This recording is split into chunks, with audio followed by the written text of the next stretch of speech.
up of the cupola right here. It's essentially a large dome-shaped window, providing incredible 360-degree views while in space. Hello, Sarah. Now, the cupola first debuted during the Inspiration 4 mission in 2021. Now, Dragon does have other windows on the sides of the spacecraft that the astronauts can use, but they're a lot smaller. The cupola replaces the docking port or Skywalker hardware at the nose of the spacecraft, which is not needed since From-2 will not be docking with the space station or doing a spacewalk. And being surrounded by a glass dome is probably the closest feeling you can get to being out in space without going outside of the spacecraft. And From-2 will be the second crew to experience Dragon's cupola while in orbit. Here's a little bit more from the SpaceX team on developing the largest window in space. When we started thinking about the cupola, it's more than just another window in space. It's an extension of the Dragon spacecraft. So when we got into concepting, it has to have the same feel and aura of the actual Dragon spacecraft. And you are go to open the forward hatch for cupola use, and please enjoy the best view off the plane. When the forward hatch first opens, you can look up and you see immediately that there's a large window up there with the 4 Draco shields protecting the bubbles from the Draco pulses. If you look at the videos from Inspiration 4, you can see their jaws all drop just looking out the forward hatch, not even being in the cupola. The most notable thing to me is that it looks so simple on the outside, but the deeper you go, the more you uncover more complexities within it. There's 3 different bubbles that make up the cupola. The exterior-most bubble is our thermal bubble, which is designed to protect from micrometeorite debris that we could experience on orbit. The center bubble is the pressure pane, which holds in all the pressure. And the innermost pane is our scratch pane, designed to protect from anything that the crew inside might be doing.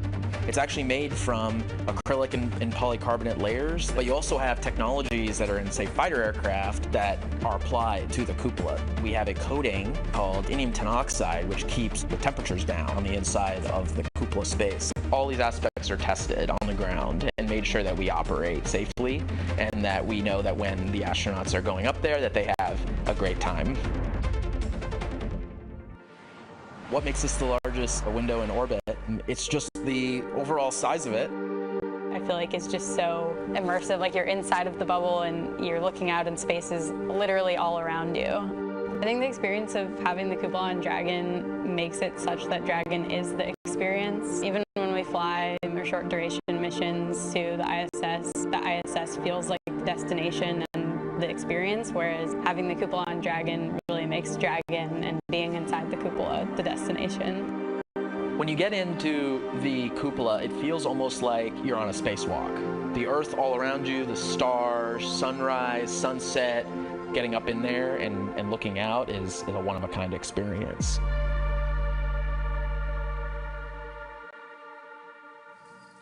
Now, joining us now are 2 SpaceX engineers who made their spaceflight debut on Polaris Dawn. They're going to help share what's going to space in a Dragon, what it's like. Welcome, Sarah Gillis and Anna Menon. It's so great to be here with you. Thanks for having us. Yes, thank you so much. We're thrilled to be here. Anna, Sarah, we're super excited to have you with us today. And for those of you who are not familiar, Sarah and Anna spent nearly 5 days in orbit, along with their crewmates Jared Isaacman and Kid Petit. Polaris Dawn flew higher than any Dragon mission to date, reaching the highest Earth orbit ever flown. And the crew completed the first ever commercial extravehicular activity with SpaceX-designed EVA spacesuits. So we're excited to have them with us today to add some insight from that firsthand experience. At this point, propellant loading has begun on Falcon 9 as From-2 prepares for liftoff in about 16 minutes from now. I'm sure you both remember what that was like. What do you think the crew is doing right now, and what do you think is on their minds? You know, prop load, when you actually get to commit to that, is a really big milestone in this. And so I'm sure the crew is all focused, really preparing for the operation ahead. As prop load starts, you start hearing the vehicle come alive. You have massive valves on Falcon that are opening as prop starts flowing into the tanks, and you can hear it. The whole thing shakes and moves. And in the capsule, you actually feel that. The whole rocket sways at times. So I'm sure they're going to be experiencing all of that and, you know, really getting into the operational mindset before launch. Yeah, that's so cool. John and I have been working on Falcon and the whole time we've been here, but you guys got to experience what Dragon feels like and sounds like. It's just an really cool. Incredible ride. Yes. Yeah, right now, you both are very familiar with Dragon, but not based on your spaceflight experience, but the roles that you had even before you flew in Dragon. What were those roles that you were involved in? Absolutely. So I actually started as an intern at SpaceX a long time ago, working on the interior of the Dragon spacecraft, helping test the interfaces. That led to building the astronaut training program here, supporting Bob and Doug through preparing our first crew to go to space. And then that led to supporting the Inspiration crew, the Inspiration 4 crew on the first all-civilian mission.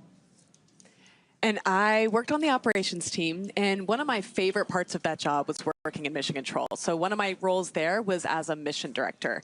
And the mission director is the person that leads that team behind us in mission control. It's the team of engineers and experts in systems, and together that team helps fly the Dragon mission. They respond to anomalies real time if they occur, they help keep the astronauts healthy and safe, and they help ensure all of the mission objectives are accomplished successfully. Now, the Dragon that's supporting today's From-To mission, that's the same one that you all flew in on Polaris Dawn. So Jesse and I haven't been inside Dragon, we're Falcon. But what's it like living on orbit inside of a Dragon? We're even going through the countdown right now. Living in Dragon is absolutely incredible. It feels like a Dragon is alive around you. So you have the sound of fluids moving through the walls around you as you're living in there. You hear valves opening and closing, and periodically you hear the Dragon Draco thrusters firing as Dragon works to keep attitude control, and then also when we do burns, it's a whole melody, and so it feels like it's alive around you.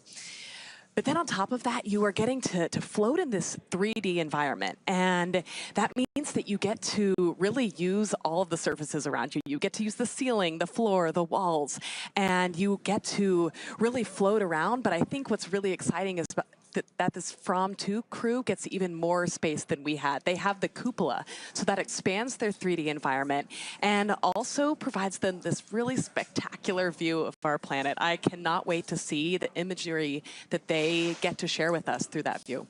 I like how you said the melody, and it's right in the shot of you with the violin. Cupola versus Skywalker, you know. Is there a Dragon you'd like to fly in? Oh man, you know, the spacewalk was extraordinary. So I'm really grateful we got to do that. But I think the views they're going to see through that cupola of the poles are going to be astonishing.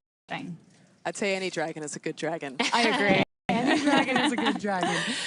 We are so excited to hear so much more about your guys' experience as we count down to From-To's launch today.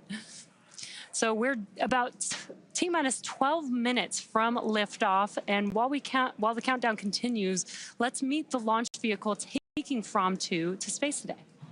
Take a quick look here in the last minutes, but Falcon 9 is the first orbital class rocket capable of reflight. For this flight, it'll be the 6th time this first stage booster has supported a mission. Now together, Falcon 9 and Falcon Heavy have completed more than 450 launches, including one earlier today, and over 380 reflights. That's a lot of launches. And the Merlin 1D engines on the first stage are optimized for sea level. These achieve 190,000 pounds of thrust each during ascent and descent. And at liftoff, Falcon 9's first stage has thrust greater than 5 747 airplanes at full power. And the MVAC engine, which has a much wider nozzle, is optimized to 220,500 pounds of thrust in vacuum. Can you tell us how the ride was on Falcon? Riding on Falcon is extraordinary. It is my absolute favorite roller coaster. At liftoff, you are momentarily suspended in a way that just defies physics. And then you start accelerating, pushing out through the atmosphere. I think a moment that stands out is main engine cutoff when you're first thrown into your straps, and it feels like the longest 11 seconds while you're waiting for a second stage engine to ignite.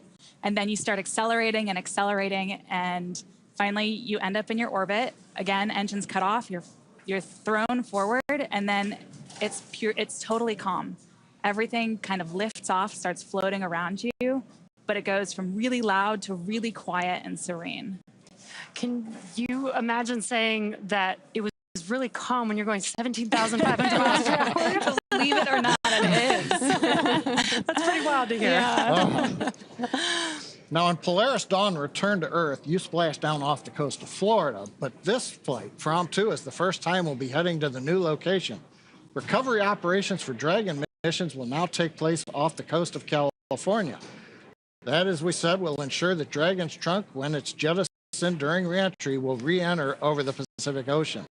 SpaceX engineers did some tremendous work to adjust for the new trajectory.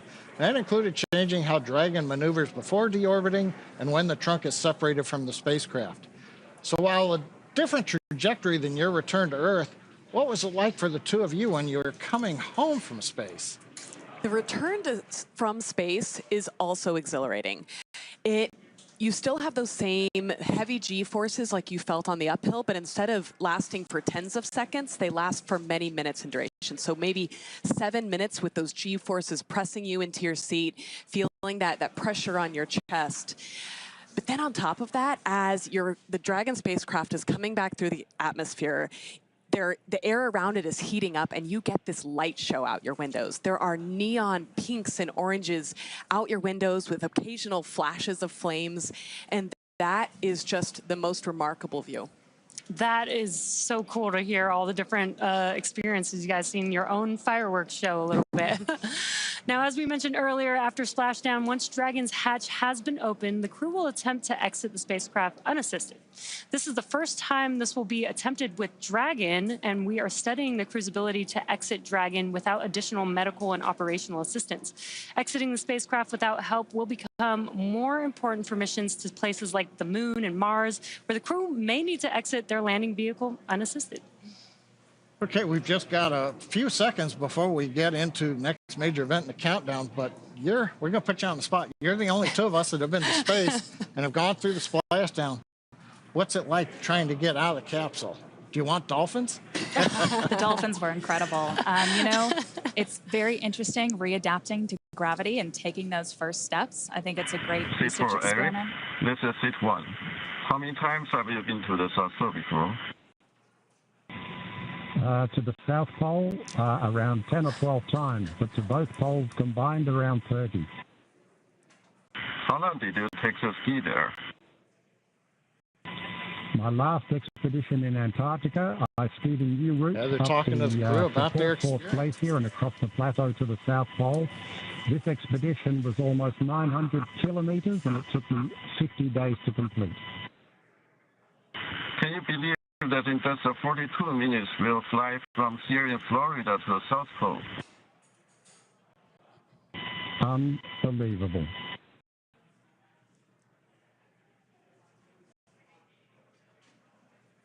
Sounds like they're talking to Eric Phillips about his experience in the Arctic. And he's going to go from pole to pole in 46 minutes in one of these orbits this time around. But you're talking about, in the last seconds here, what it was like actually with splashdown, and then you got to get out. It's one of the coolest moments coming home and getting to see all of the people back on the boat to get you out. Stage 1 has started. And so I think it'll be really interesting to see them kind of get more equipment out and proceed out of the capsule by themselves. And we just heard a stage 1 engine trill has begun. You guys being on the vehicle during this time, could you feel that or hear that happening? So I remember, notable kind of popping sounds as we progressed through different major stages of the prop load. At this point in the countdown, I remember getting really focused, knowing that we were really close and those seconds are just flying by. I'm sure there was a lot of other things on your mind. Stage 1 RP1 load is complete. Oh, we heard the call out. Stage 1 fuel load's complete. We're right on the timeline. Right now, we're down to just liquid oxygen loading on the second stage. Now, were you hearing these kind of announcements from the Corps, letting you know where we were going through? Yep, they're keeping you up to speed on everything. You hear the loops coming through the spacecraft, and it's, as Anna said, it goes by so quickly in these last couple minutes before launch. And we are just under a minute away from the Dragon vehicle transitioning into terminal count. That's where the internal flight computers will take control of Dragon.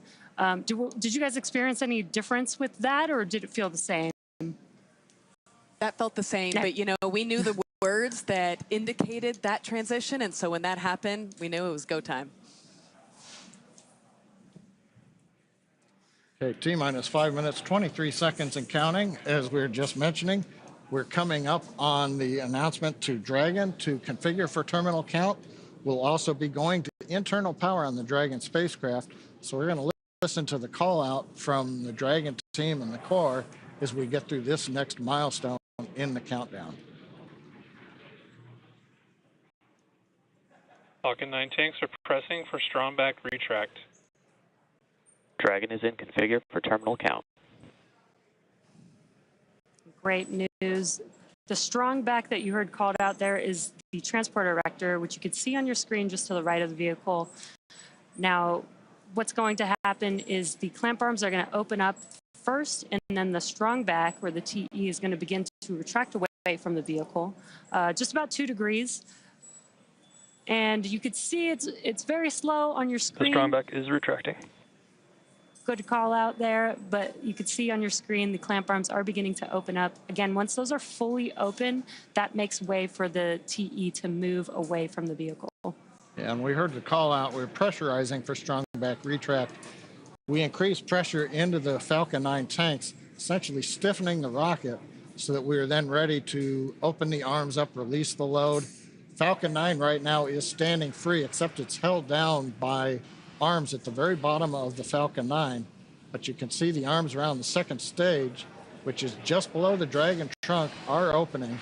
And now the strong back itself, the structure alongside the Falcon 9, will move about 2 degrees away from the Falcon 9. And then at liftoff, hydraulic arms will pull it to a position 45 degrees away as the Falcon 9 lifts off from pad 39A. Now, next activity we ought to hear is the strong back retract is complete. We might hear that call out, we might not. And then we're also finishing up liquid oxygen loading on the first and second stages. Yeah, at this point, fuel is loaded on both the first stage and the second stage. As John mentioned, liquid oxygen loading on stage 1 should complete in about 10 seconds or so. And then second stage liquid oxygen loading should complete at T-minus 2 minutes.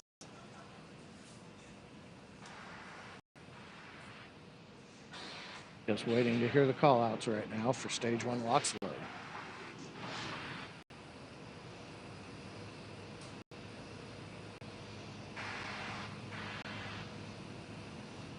Stage 1 LOX load is complete. All right, we've got a good LOX load on first Dragon is stage. in terminal count and is on internal power.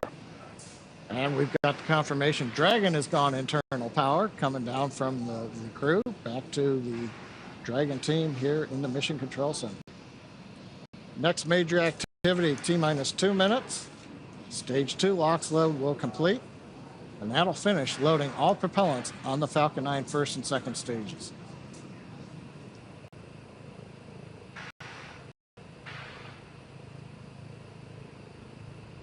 We do have a crowd building up here in front of Mission Control.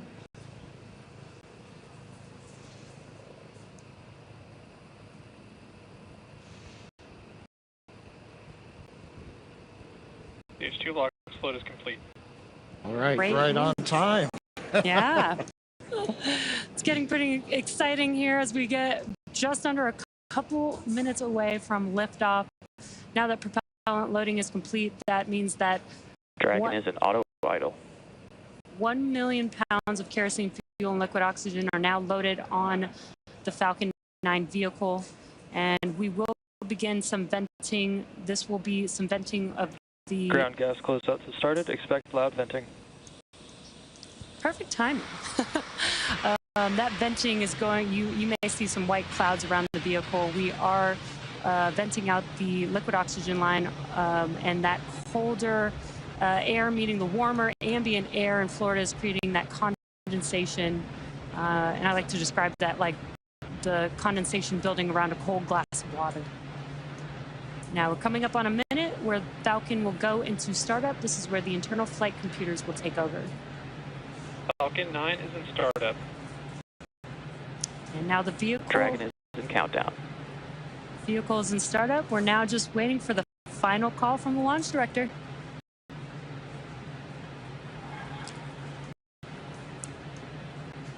Dragon, SpaceX. Go for launch. And great news, we are go for launch. SpaceX Dragon, SRAM 2, go for launch. And heard one call from the crew. Seconds. One last call from the From 2 crew. Let's watch as the Falcon 9 vehicle takes Dragon and From 2 into space.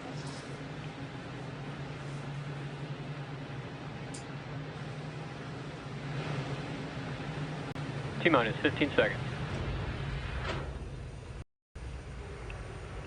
10, 9, 8, 7, 6, 5, 4, 3, 2, 1. Ignition and liftoff.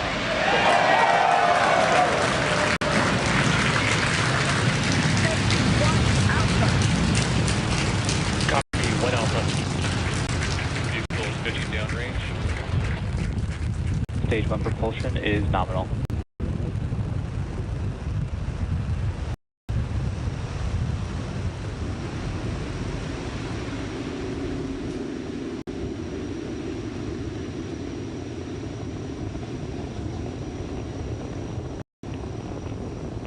T plus 35 seconds into the From 2 mission, the first ever human spaceflight mission to cover the poles. And we are throttling down the engines on the first Power stage. telemetry nominal. On the first stage vehicle for. Stage 1, throttle down. Oh, it's perfect timing with these callouts. We throttled down the engines Max Q. for Max Q, and there's Max Q. It's the maximum dynamic pressure that the vehicle Falcon sees 9 on is ascent. supersonic. Confirmation we're supersonic. We're preparing to throttle back up on first stage Merlin engines. Stage 1, throttle up. Confirmation we're back up on power on the 9 Merlin 1D engines. Stage 1, Bravo. 1 Bravo Copy, called out 1 by Bravo. the crew. That means if there was a need for an abort with the first stage now emptying itself of propellant, Dragon would fly a different profile than if, say, right off the pad we had initiated. Waiting for the MVAC-D chill call. MVAC chill is underway. We're beginning to chill the second stage engine in preparation for its ignition, coming up in less than a minute from now. We also have a few events that are going to happen back to back. We'll have MECO stage separation and second stage engine ignition. MECO is main engine cutoff. That's where we will shut down all of those 9 engines, which you're seeing there on the first stage vehicle to slow. Stage 1, throttle down. And we've got a live view of the crew on the vehicle at this moment, which is really cool. And we will have MECO stage separation and MVAC ignition in just about 10 seconds from now. We're beginning to throttle down the Merlin engines in preparation for main engine cutoff. You on the left looking up at the second stage engine nozzle. MECO. Stage separation confirmed. Stage 2. Copy, stage 2. MVAC ignition.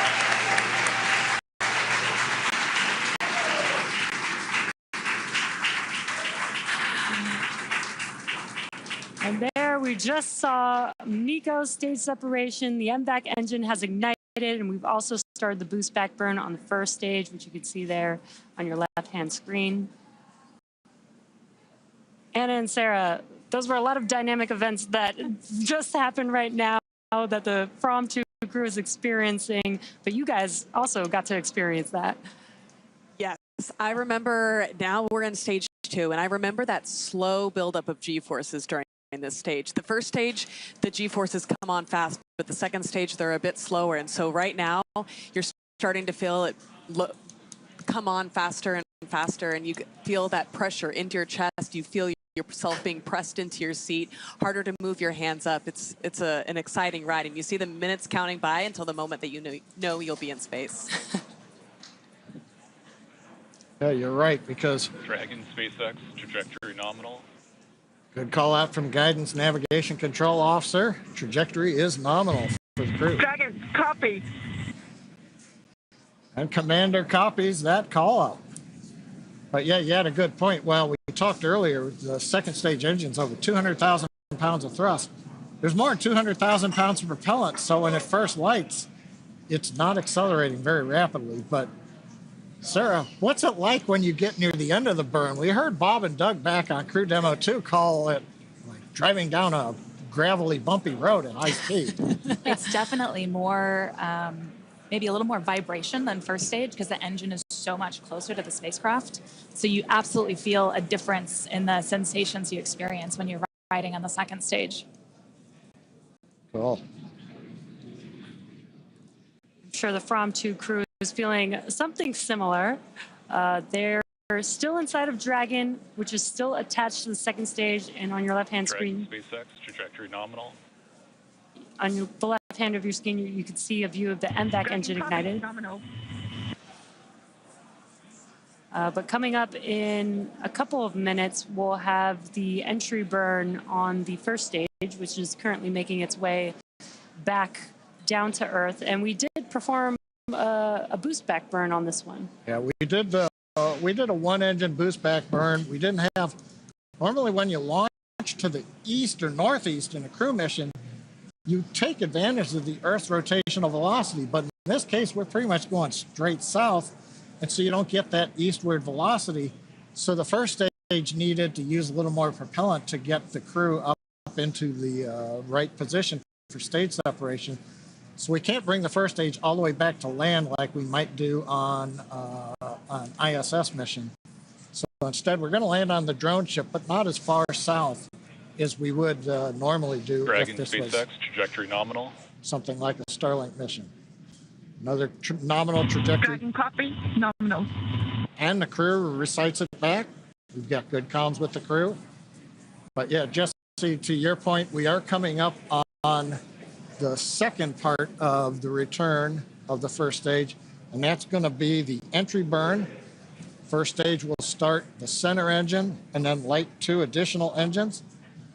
We should see that coming up right now in about 7 seconds. Meanwhile, the crew continuing to head to space.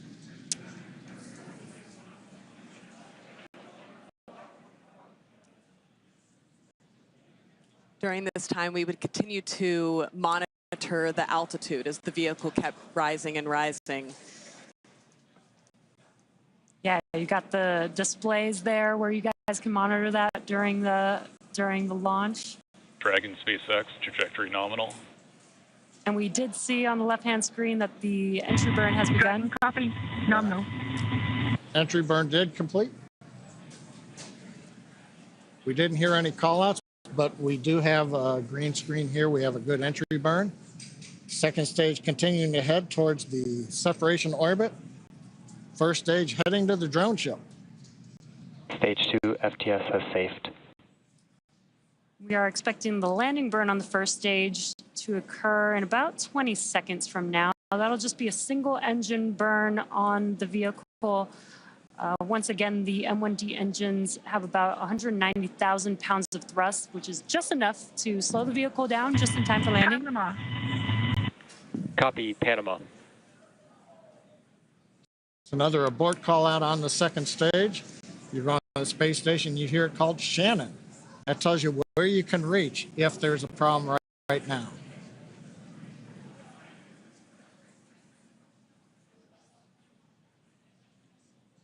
And we've now got video on first stage. Landing burn has begun. And a view from the drone ship. Legs are deployed. And touchdown after 6 flights.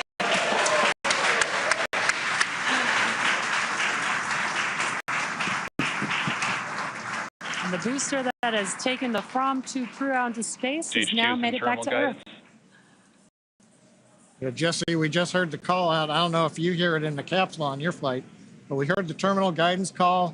We've essentially reached the altitude. Now we're working the angular momentum of the orbit. So we're going to listen in. We're just seconds away from shutdown. And about less than a minute after that, we should have Dragon separation from the second stage.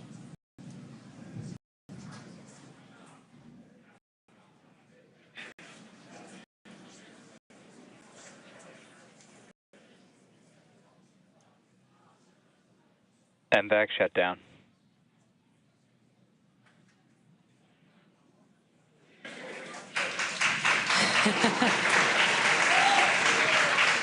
Dragon SpaceX, nominal orbit insertion. And great news there. We heard the call out for nominal orbital Dragon insertion. copy. Nominal. Dragon copies nominal. Launch escape system disarmed. Oh, another good call out. They're in orbit where they want to be. They've disarmed launch escape system. Doesn't need it anymore.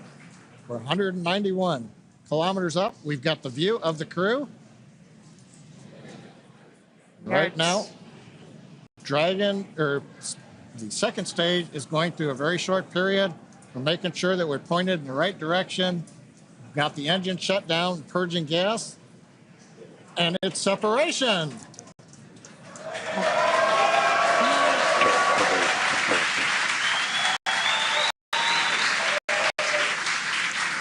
From-2 crew is flying on its own on Dragon. Dragon, on behalf of the Falcon team, we're honored to deliver you safely to your polar orbit. Enjoy the views of the poles, send us some pictures, and our hearts and minds will be flying with you as you go over the poles. Have a great flight. And Dragon, this is your launch director here. Pretty wild to see the From adventure sailing to the poles once again, over 130 years from its christening. This time, though, with Starlink. Godspeed, From-2. Cheers. Cheers.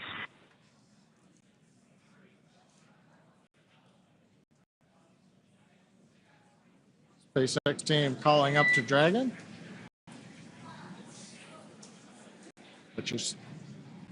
What you're seeing right now, the shots of Dragon, that was the Draco thruster checkout.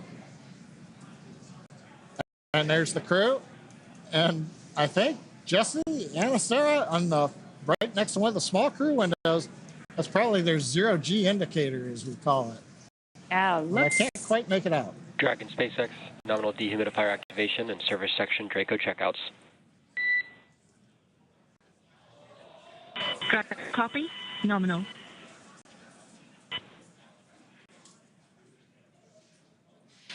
And as we don't have views, what you're seeing there on your screen is mission control here in Hawthorne. Again, the crowd that we had watching the From-2 crew launch into space.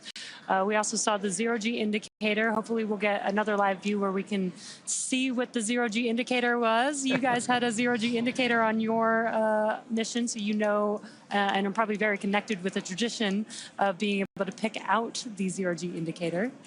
That was my first task as soon as we arrived on orbit, was to reach down and get the zero-G indicator out, our little dog asteroid.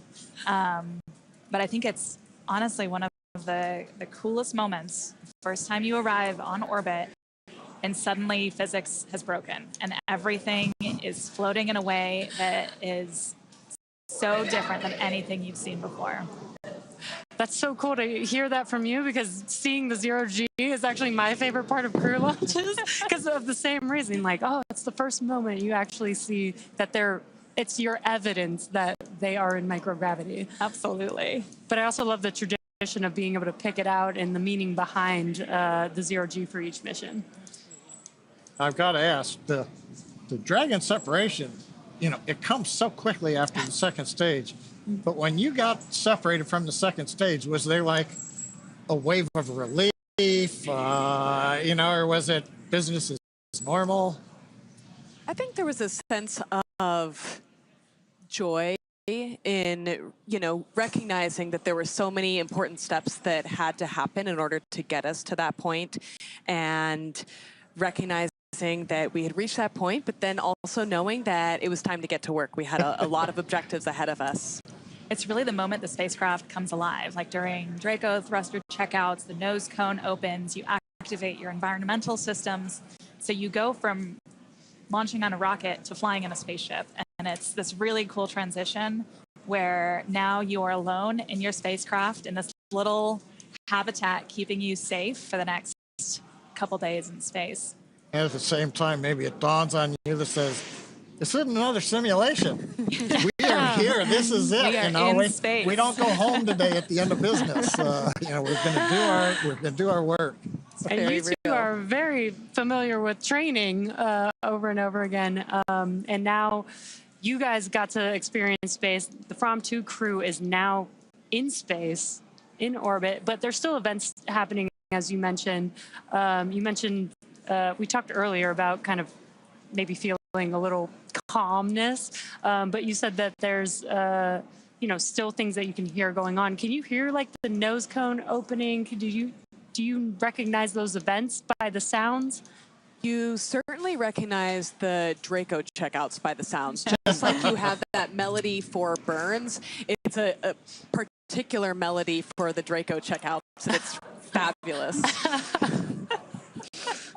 They do work in sync with each other, yes. right? Yeah. I don't think we heard the nose cone at all. Yeah. You watch it, you see the video feed of it opening, but it's very quiet. Okay. That's one thing. We're listening to some of the nets. The next activity that Dragon goes through right now is the nose cone deploy sequence, which does not expose a docking adapter to go to the space station. It exposes the cupola, so the crew will get a view right off of the bat. But we wait to hear any call-outs if the various hooks have finished retracting, and now the nose cone deploys, flips on the hinge, and then exposes everybody to the great views that hopefully they're getting through the cupola on space. Yeah, I think they'll be, once they get out of seats, they'll have to get out of their suits, and then that nose cone is open. They'll have the forward hatch between them and the cupola at first. And then at some point in the mission, they'll get the go to proceed with opening that. But I'm so excited for them to get into the cupola for the first time. Yeah, I stand corrected. They can't look through the window yet. And we've got confirmation on a back net that the nose cone is open. So another major milestone on the mission. So overall, it's, what can we say? The From 2 crew, they're now in orbit. Now they're scheduled to spend up to 5 days in space before splashing down off the coast of California, becoming the first SpaceX crew to return to one of our new West Coast recovery sites. The From 2 mission is the first human spaceflight in polar orbit and will fly over the North and South Poles and unlock new possibilities. Throughout the 3 to 5 day mission, the crew plans to conduct 22 research projects to help advance humanity's capabilities for long-duration space exploration and understanding human health in space. And we really want to thank both of you, Anna and Sarah, for joining us today, sharing your insights, sharing all of your experience, especially throughout the dynamic events happening with the From 2 crew. Thank you so much for having us, and Godspeed From 2. Yeah, thank you so much. Godspeed From 2, Godspeed Dragon Resilience. And thanks to both of you also. Now, of course, we'll be back to bring you the live coverage of Splashdown when the crew returns to Earth. Now, you can stay on top of updates from the crew by following us on X at SpaceX. We can also keep tabs on the mission with the Dragon Tracker on SpaceX.com. There's a view of the Dragon Tracker right now. You can see follows Dragon. So go to the webpage, SpaceX.com. You get an idea where Dragon is, and you notice right there, we are heading south to the South Pole right now, right on trajectory. So I also want to thank the Range and the FAA for supporting today's mission. And thank you all for watching and logging on. And we'll see you next time.